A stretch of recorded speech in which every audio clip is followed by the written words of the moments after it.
Salve, gente boa! E aí, tudo bem? Seja bem-vindo, seja muito bem-vindo ao canal. Nesse vídeo falaremos a respeito do seguinte: nada fica escondido diante do trono. Vamos pensar sobre isso? Vem comigo até o final.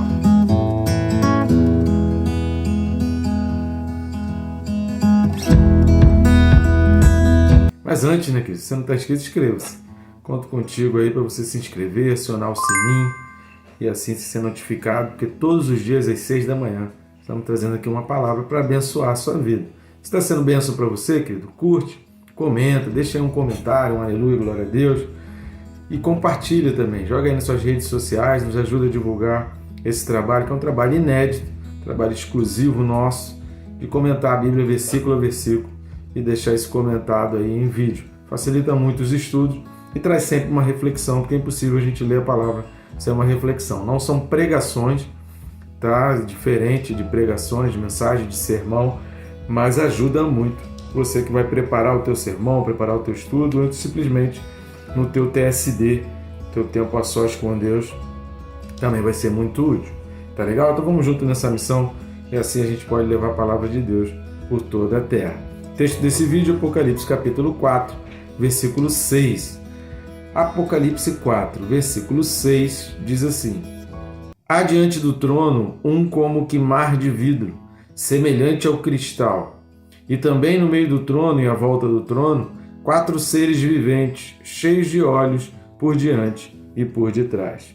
Querido, aqui tem expressões maravilhosas, tem aqui uma infinidade de textos que a gente pode associar, né? A Bíblia sempre explica a própria Bíblia, é mais do que um trava-língua, isso é um princípio básico para se estudar a palavra. E o que a gente vê aqui? No versículo 5, que a gente falou aí, tá no vídeo anterior, assiste, se você não assistiu, assista aí o vídeo anterior, a gente falou dessa questão das maravilhas, né? Do poder de Deus, que é incomparável e que Deus mostra, né? A grandiosidade do seu poder e que são coisas que são inalcançáveis por qualquer um outro, ninguém mais consegue alcançar. E aí o que João vê aqui relembrando, se você não assistiu, assista aí o capítulo 4 desde o início, que diferentemente dos capítulos 2 e 3, em que João está relatando, escrevendo o que Jesus está ditando, aqui nesse início do capítulo 4 e em boa parte do Apocalipse de agora em diante, João está descrevendo o que ele está vendo. Então, João está relatando e está procurando transformar em palavras todas as imagens que ele estava vendo. E aqui ele vai dizer o seguinte, que diante desse trono há um como mar de vidro. A palavra para mar aqui no grego é thalassa, que é a palavra usada para mar vermelho, traduzido em muitas situações exatamente como um mar vermelho. Só que João está dizendo aqui que é como se fosse aquele mar, na sua amplitude, na sua calmaria do mar, só que ele usa a expressão que é um mar de vidro semelhante ao cristal.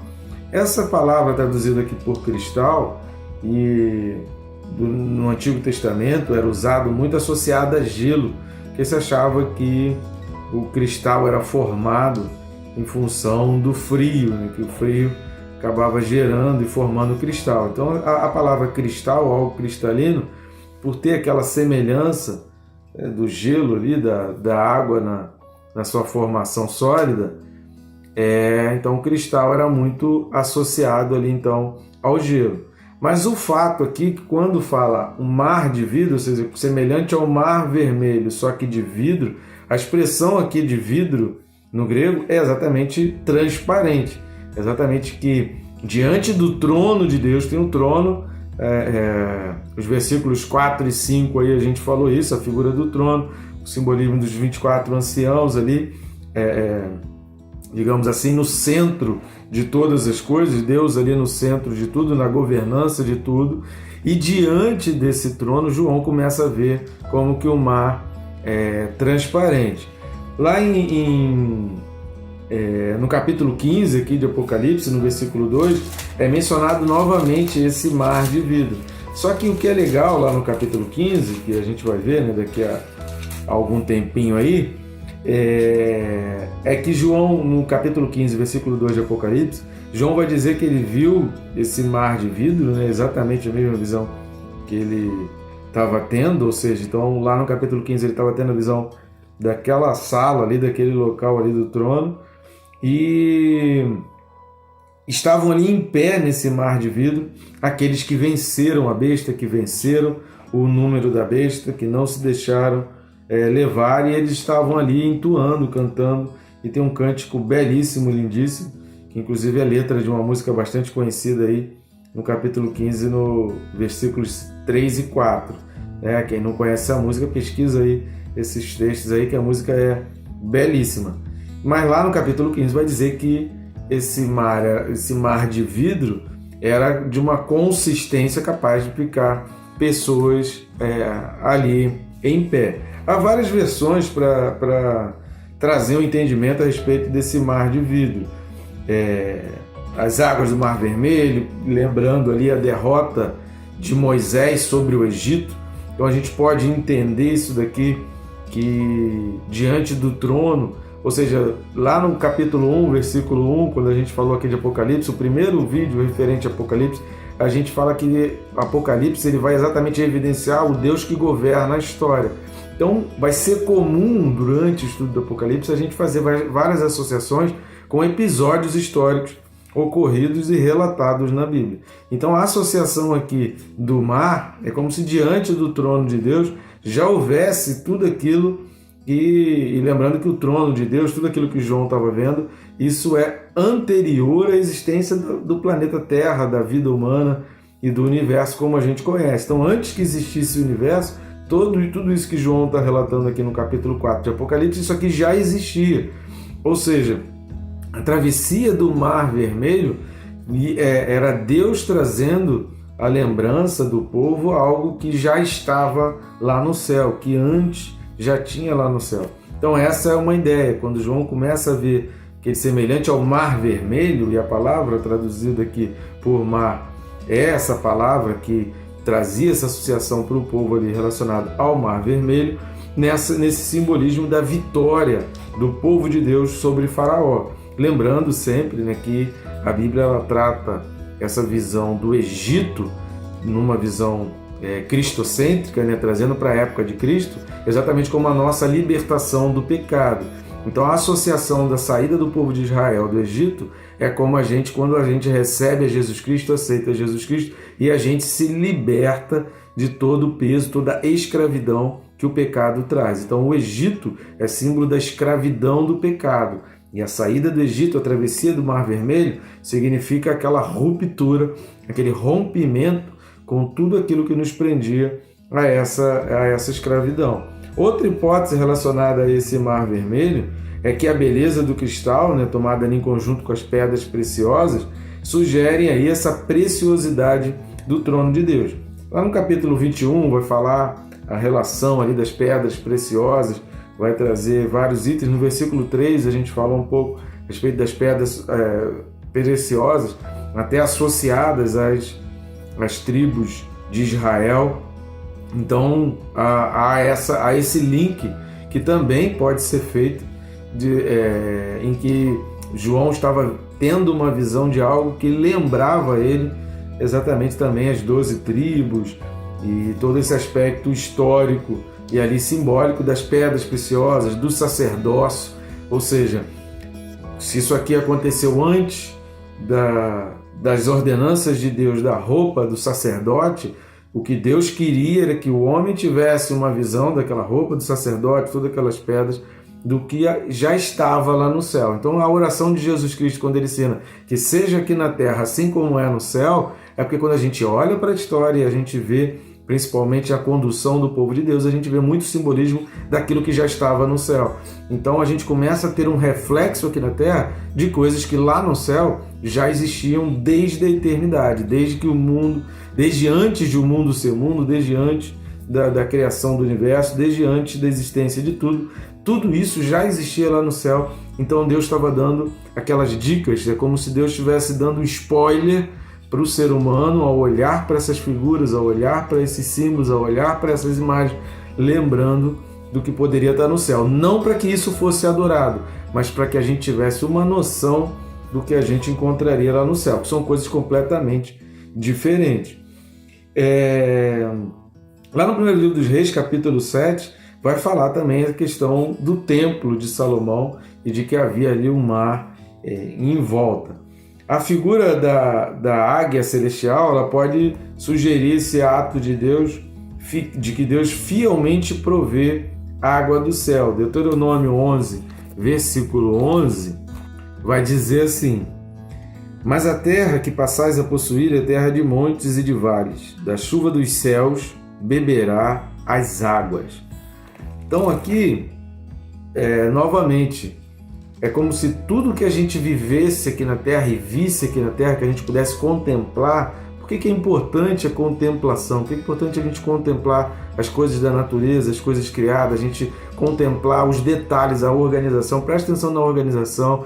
Por que é difícil acreditar que o ser humano, do jeito que ele é hoje, isso é fruto de uma evolução? Porque nós somos compostos de vários sistemas que são únicos e que foram criados dessa maneira. Eles não derivam de algo que era anterior. O sistema da visão, o sistema da coagulação do sangue, o sistema de uma cicatrização, o sistema urinário, o sistema respiratório, todos os sistemas que envolvem o corpo humano, a pele, a formação de pele, tudo isso é algo que foi criado desse jeito. Não tem... A teoria da evolução até hoje, ela não conseguiu fazer um link de como as coisas foram sendo paulatinamente, passo a passo, chegando a isso.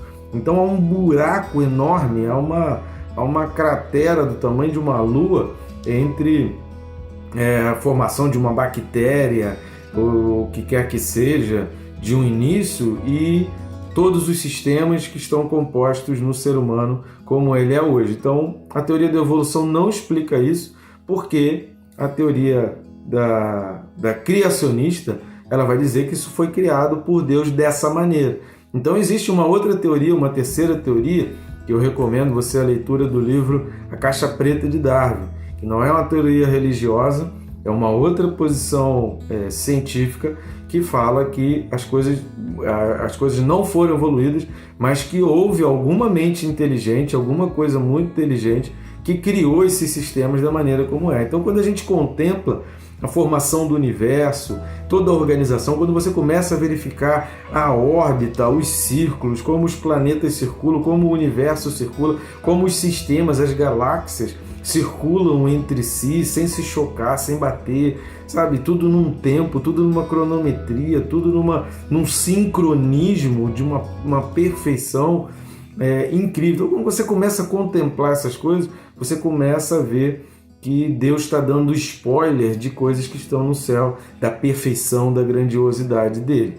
Agora, o que eu vejo muito aqui, e a gente poderia citar aí os textos de Isaías, capítulo 51, e aí você pode ver várias questões com relação a esse ponto. Tem também as questões relacionadas ao templo. O livro do Apocalipse ele faz muitas alusões ao templo, você vai ver em vários trechos do Apocalipse alusões ao templo, então é muito provável que isso esteja fazendo relação ao templo, mas o que eu consigo fazer desse link do que João estava vendo aqui, exatamente com a figura que Deus trouxe no templo, dessa figura desse mar que havia, você pode ver lá no primeiro livro dos Reis, capítulo 7, o que eu consigo fazer desse link é exatamente que diante de Deus há uma transparência. O que Deus queria trazer para o ser humano é o entendimento de que nada fica escondido, nada fica encoberto aos olhos de Deus. Deus vê tudo, Deus vai enxergar tudo, Deus está vendo todas as coisas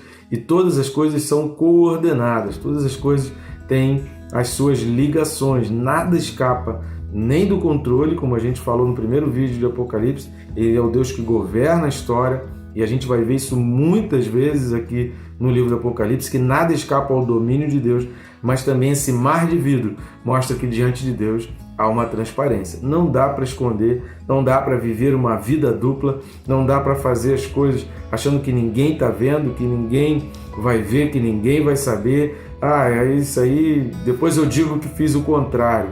Eu faço isso e se alguém perguntar, eu nego. Se alguém perguntar, eu digo que faço o contrário. Não dá para fazer isso, não dá para negar essas coisas. Então a gente vai ver aqui várias associações. Quanto a esses 4 seres viventes, eu vou detalhar mais no próximo vídeo, porque esses 4 seres viventes também evidenciam e trazem um elo muito grande do poder e da soberania de Deus ao longo da história, porque a gente vai ver na Bíblia o controle de Deus até na escrita dos evangelhos. Por que são 4 evangelhos? Por que os 4 evangelhos são escritos para destinatários diferentes? Por que há essas questões? Por que não 5 evangelhos? Por que não 3 evangelhos? Por que não um evangelho só, narrando com detalhes a vida de Jesus Cristo? Querido, porque isso também era um propósito, e esse é o tema do próximo vídeo. Então eu não vou adiantar que a gente vai falar aqui no próximo vídeo. Vidro era o mar aqui. Então esses 4 seres viventes, com olhos por trás e por diante, né, como está nesse versículo aqui, evidenciam que eles veem tudo. Evidenciam que há uma onisciência, há uma onipresença. Então esses 4 seres viventes aqui, eles simbolizam assim, olha, Deus tem o controle, Deus tem o domínio, nada escapa aos olhos dele, porque tem olhos por todos os lados, ou seja, não adianta correr, não adianta tentar fugir, porque os olhos vão sempre alcançar, porque sempre vai ter um olho ali apontado. E esse apontamento, essa direção, a gente vai ver aí no próximo vídeo. Mas esses 4 seres viventes aqui, eles têm uma razão de ser, e isso aqui existia antes da existência do universo. Então a própria existência da Bíblia, da maneira como a gente tem hoje, isso também não foi por vontade humana. Deus planejou para que fosse assim, para que a gente, através do olhar da Bíblia, não só de olhar os textos, mas de olhar a sua composição, olhar o índice. Só em olhar o índice da Bíblia, só em olhar o índice ali da relação dos livros da Bíblia, a gente conseguisse visualizar aquilo que há no céu. Isso é tremendo, que o poder de Deus ele é fantástico e é incomparável. E quando a gente começa a olhar nessa ótica, querido, é muito difícil a gente não se maravilhar e pensar, meu Deus, mas como o Senhor é tão perfeito nos seus planos, nas suas óticas. Entrega a tua vida ao Senhor, querido, e entenda que nada daquilo que você faz, Deus está deixando de olhar, Deus está vendo. Então esse é o momento de você entender que diante de você tem um mar de vidro. Você não está debaixo de um teto escondido, num quarto escuro, você não está num lugar onde ninguém está te vendo. Diante de você, querido, tem um mar de vidro, Deus está te vendo, tem 4 seres viventes com olhos na frente e atrás, e que as asas tocam um ou outro, ou seja, eles estão em círculos e não passa nada, não tem para onde ir que os olhos não enxerguem. Deus está te vendo aí nesse momento. E o que Ele quer de você é que você seja tão transparente quanto esse mar de vidro que há diante do trono. Contemple o trono e pense na tua vida, que um dia você vai estar diante dele. Tá bom, gente boa? Que Deus te abençoe rica e abundantemente.